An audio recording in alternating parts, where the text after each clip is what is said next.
Sieninių gelžbetoninių plokščių remonto būdai.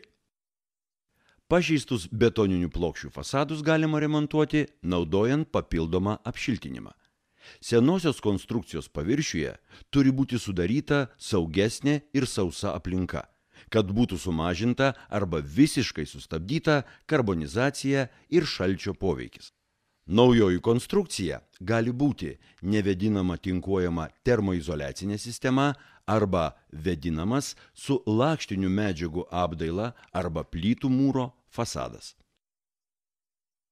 Reikia pažymėti, kad toliau teikiami sprendiniai tinka ne tik renovuojamiems, bet ir naujai statomiems pastatams. Nevėdinamos sienos su tinko apdaila. Jeigu būklės įvertinimas parodė, kad senosios konstrukcijos lygumas, stiprumas ir sukibimas su pagrindu yra pakankamas, o fasado apdailai yra numatytas plonesluoksnis tinkas, tai tokią sistemą galima įsirengti panaudojant dviejų tipų akmens vatos plokštės. Šiltinant sienas Paroc Phase B šilumą izoliuojančiomis plokštėmis iš akmens vatos, raudoną žymą turintis plokštės paviršius yra pilnai arba dalinai padengiamas klijais. Priklijavus plokštę prie sienos, ji yra pritvirtinama ir smeigėmis. Vėliau įrengiamas armavimo skiedinio sluoksnis, armavimo tinklelis bei apdailos skiedinio sluoksnis. Naudojant vertikaliai orientuoto plaušo tinkuojamų fasadų plokštės Paroc Phase 1, visas plokštės paviršius yra padengiamas klijais ir glaudžiamas prie sienos. Jei sistemos tiekėjų instrukcijos leidžia, tai papildomas mechaninis tvirtinimas nėra būtinas. Be to yra įrengiamas armavimo skiedinio sluoksnis, armavimo tinklelis ir apdailos skiedinio sluoksniai. Vėdinamos sienų konstrukcijos, kai apdaila įrengiama iš plytų mūro arba lakštinių medžiagų. Nusprendus įrengti plytų mūro apdailą, pirmiausia sumontuojamas termoizoliacinis sluoksnis iš universalių, nedegių akmens vatos plokščių Paroc Extra. Ant šių plokščių per mechaninius ryšius montuojamos apsaugos nuo vėjo plokštės Paroc Cortex, kurios yra ne tik apsauga nuo vėjo, bet ir papildoma šilumos izoliacija. Plokščių sandūros užklijuojamos specialia juosta ir termoizoliacinis sluoksnis sandariai prispaudžiamas prie apšiltinamojo paviršiaus. Paroc Cortex kartu su padengimu yra nedegi plokštė, todėl yra tinkama naudoti visų sienų konstrukcijose be apribojimų. Suformuojamas vėdinamas oro tarpas ir mūrijamas apdailos išorinis sluoksnis iš plytų. Vėdinamos sienos konstrukcija su lakštinių medžiagų apdaila ir viengubų karkasu.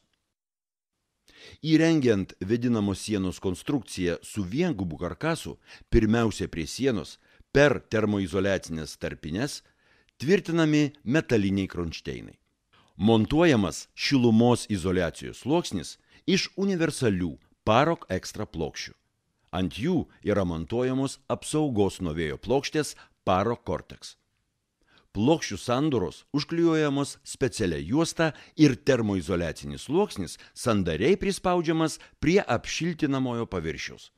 Suformuojamas vėdinamas oro tarpas ir montuojamas išorinės fasado apdailos sluoksnis.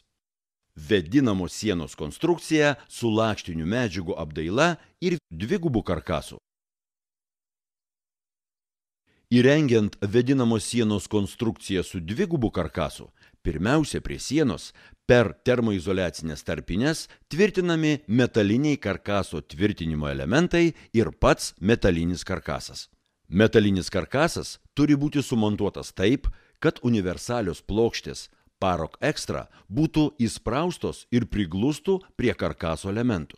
Ant karkaso elementų montuojamos Paroc Cortex plokštės, sudarančios ištisinį šilumos izoliacijos ir apsaugos nuo vėjo sluoksnį. Plokščių sandūros užklijuojamos specialia juosta ir termoizoliacinis sluoksnis sandariai prispaudžiamas prie apšiltinamojo paviršiaus. Suformuojamas vėdinamas oro tarpas ir montuojamas išorinės fasado apdailos sluoksnis.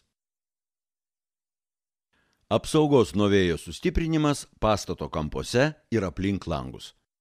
Pastatų kampai yra kritinis vėdinamų fasadų vietos, todėl turi būti padidintas jų sandarumas. Sumontavus apsaugos nuo vėjo sluoksnį iš Parakortex plokščių, pastato kampams sandarinti naudojama lipni kampų sandarinimo juosta Parok XST021.